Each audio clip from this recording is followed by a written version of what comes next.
ہم لوگ مجنو گورکھپوری کے حوالے سے بات کریں گے، ان کی تنقید نگاری، ان کی حیات و خدمات کے بارے میں، ان کی تصانیف۔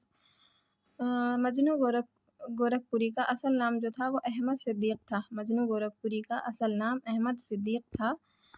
پیدائش 1904 عیسوی کو مشرقی یوپی کے ضلع بستی میں ہوئی تھی۔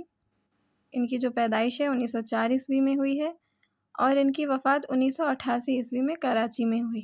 پیدائش یوپی میں ہوئی ہے 1904 عیسوی میں اور وفات ہوئی ہے 1988 عیسوی میں کراچی میں۔ مجنو گورکھپوری علی گڑھ مسلم یونیورسٹی سے FA کا امتحان پاس کیا تھا۔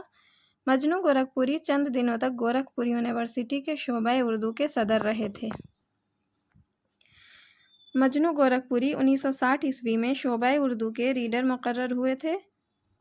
مجنو گورکھپوری جو ہے 1968 عیسوی میں پاکستان چلے گئے تھے۔ مجنو کا جو پہلا افسانہ ہے وہ زیدی کا حشر ہے۔ مجنو گورکھپوری ابتدا میں نیاز فتح پوری سے متاثر ہو کر تاثراتی دبستان سے وابستہ ہوئے تھے، پھر مارکسزم سے متاثر ہوئے اور ترقی پسند تحریک سے وابستہ ہو گئے۔ آخر میں انہوں نے سائنٹیفک طریقہ کار کو اپنایا اور سائنٹیفک نقاد بن گئے۔ تو ابتدا میں انہوں نے نیاز فتح پوری کا اثر قبول کیا تھا اور تاثراتی تنقید سے جڑے تھے، پھر مارکسزم کا تاثر سے متاثر ہو کر ترقی پسند تحریک سے جڑے اور پھر آخر میں انہوں نے سائنٹیفک طریقے کو اپنایا اور اس کے نقاد بن گئے۔ مجنو گورکھپوری کے مطابق اردو شاعری بھی اپنا خدا رکھتی ہے، یہ ان کے تنقیدی نظریات ہیں۔ مجنو گورکھپوری کے مطابق اردو شاعری بھی اپنا خدا رکھتی ہے اور میر کہلاتا ہے۔ مجنو گورکھپوری نے ترقی پسند تحریک کے زیر اثر فرمایا ہے کہ آج کے دور میں سب سے بڑا مسئلہ روٹی روزی کا ہے، اس سے آنکھیں نہیں چرائی جا سکتی۔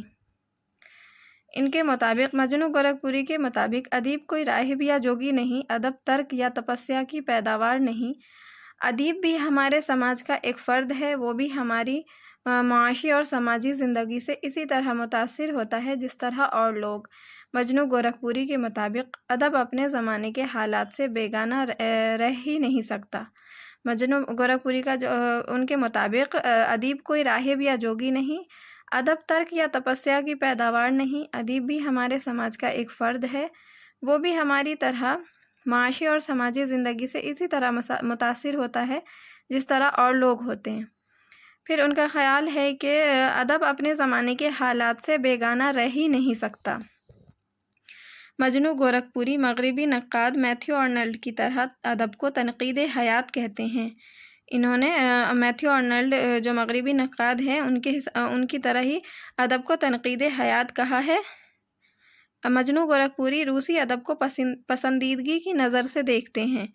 مجنو گورکھپوری کے مطابق ادب ڈھنڈورا قسم کی کوئی چیز نہیں، ادیب نہ کوئی ڈھنڈوریا ہوتا ہے اور نہ مبلغ۔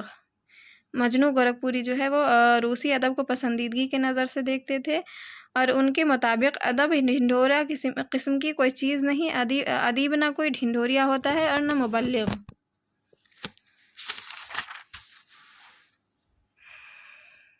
انہوں نے ترقی پسند تحریک کے زیر اثر کہا ہے کہ کسی ادب پارے کی فنی باریکیاں اتنی اہم نہیں جتنا کہ مواد۔ مجنو گورکھپوری کا کہنا ہے کہ ادب کی پہلی شرط یہ ہے کہ وہ ادب کے تقاضوں کو پورا کرے۔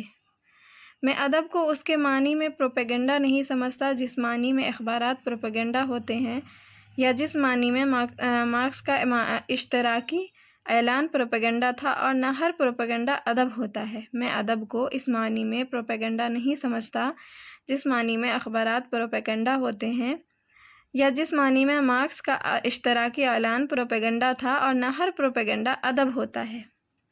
اب ہم مجنو گورکھپوری کی تصانیف کے حوالے سے ہم بات کرتے ہیں تو ان کی جو تصانیف ہیں وہ یہ ہیں: 3 ڈرامے، 2 شو فردہ، یہ ان کی تنقید ہے، شعر و غزل سیرہ، نقوش و افکار 1955 عیسوی میں، یہ بھی تنقید ہے، تنقیدی حاشیے، یہ بھی تنقید ہے ان کی، تاریخ جمالیات، زہر عشق، انہوں نے مثنوی زہر عشق کو ترتیب دیا ہے،